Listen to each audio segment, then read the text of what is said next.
আমার কথাগুলো শোনার জন্য আপনাকে স্বাগত।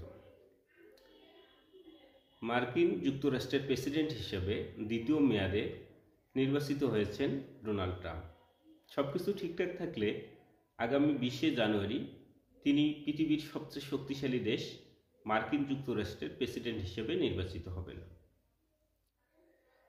আমরা এই ভিডিওতে ডোনাল্ড ট্রাম্পের পররাষ্ট্রনীতি কেমন হতে পারে সেই বিষয়ে আলোচনা করব। ডোনাল্ড ট্রাম্প মূলত একজন রাজনীতিবিদ, এলিট এবং ব্যবসায়ী।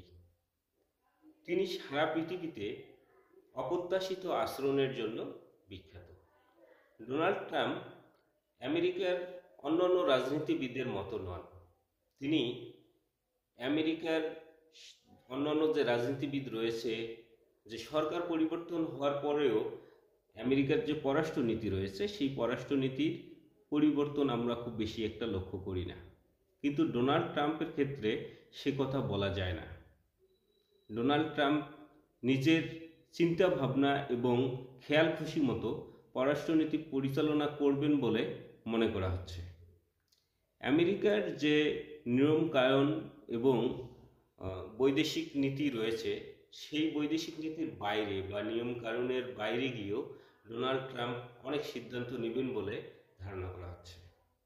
ডোনাল্ড ট্রাম্প আমেরিকার জন্য বা আমেরিকার জনগণকে ভালো রাখার জন্য, আমেরিকাকে পৃথিবীর 1 নম্বর রাষ্ট্র ধরে রাখার জন্য অনেকগুলো পলিসি গ্রহণ করবেন, যে বিষয়ে গুরুত্বপূর্ণ আভাস তিনি অলরেডি দিয়েছেন।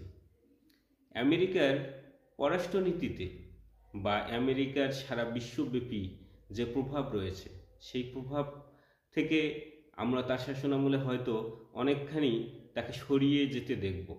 অনেক বিষয়ের সঙ্গে তার সম্পৃক্ততা কম থাকবে, অথবা নিজেদের আমেরিকাকে সরিয়ে নেবেন তিনি, এমনটাই ধারণা করা হচ্ছে। আমেরিকা যুক্তরাষ্ট্রের যে বাজার রয়েছে, সে বাজারে বৈদেশিক যে পণ্যগুলো আমেরিকার বাজারে রয়েছে, সেই পণ্যের উপর তিনি শুল্ক আরোপের কথা বলতেছেন। অপরদিকে আমেরিকার এক্সপোর্ট বাজার, রপ্তানি বাজার বৃদ্ধি করারও তিনি চেষ্টা করবেন। অপরদিকে আমেরিকা যুক্তরাষ্ট্রের যে মুরলীপনা রয়েছে বা হিজিমনি রয়েছে বিশ্বজুড়ে, সেখানে তার নজর বা মনোযোগ অনেকখানি কম থাকবে বলেই ধারণা করা হচ্ছে। তিনি পুরো পৃথিবী জুড়ে আমেরিকার স্বার্থ সংশ্লিষ্ট বিষয়গুলো রক্ষা করার জন্য আঞ্চলিক কিছু এলিট বা মোরল বা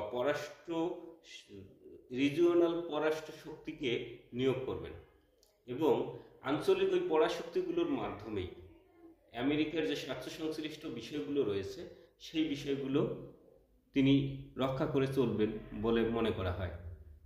অন্যদিকে আমেরিকাকে প্রথম রাখার জন্য, আমেরিকাকে নতুন করে সাজানোর জন্য, জাতীয়তাবাদের রাজনীতিতে প্রতিষ্ঠা করার জন্য তিনি আমেরিকার নিজের দেশের প্রতি বা নিজের অর্থনীতির প্রতি বেশি মনোযোগী হবেন। ফলে বিভিন্ন দাতা সংস্থা এবং বিভিন্ন বৈদেশিক চুক্তিগুলো থেকেও আমেরিকাকে তিনি সরিয়ে নিতে পারেন। আমেরিকা যুক্তরাষ্ট্র বিভিন্ন ক্ষেত্রে বা বিভিন্ন মানবাধিকার প্রতিষ্ঠান বা সামাজিক প্রতিষ্ঠানগুলোতে অর্থায়ন করে থাকেন। এই জায়গাগুলো থেকেও উনি আমেরিকাকে সরায় রাখতে পারেন। তার কথায় আমেরিকানদের অর্থ শুধুমাত্র আমেরিকানদের জন্যই ব্যয় হওয়া উচিত বা আমেরিকার স্বার্থ সংশ্লিষ্ট কাজে ব্যয় হওয়া উচিত। এজন্য তিনি যেসব জায়গায় আমেরিকার স্বার্থ কম রয়েছে, সেই জায়গাগুলো থেকে নিজেদেরকে সরিয়ে রাখবেন।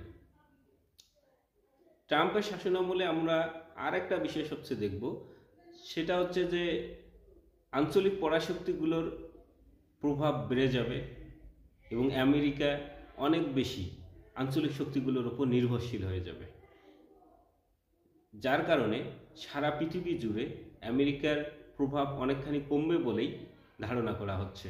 এখানে মাল্টিপোলার পৃথিবী তৈরি হতে পারে, মাল্টিপোলার বৈদেশিক শক্তি তৈরি হবে, যার ফলে আমেরিকার যে প্রভাব রয়েছে, এই প্রভাব ট্রাম্পের শাসন আমলে অনেকখানি কমে আসবে এবং আমেরিকার এই পুরো পৃথিবী জুড়ে যে ইনফ্লুয়েন্স করার শক্তি এবং ক্ষমতা সেটা অনেকখানি কমবে বলেই ধারণা করা হচ্ছে।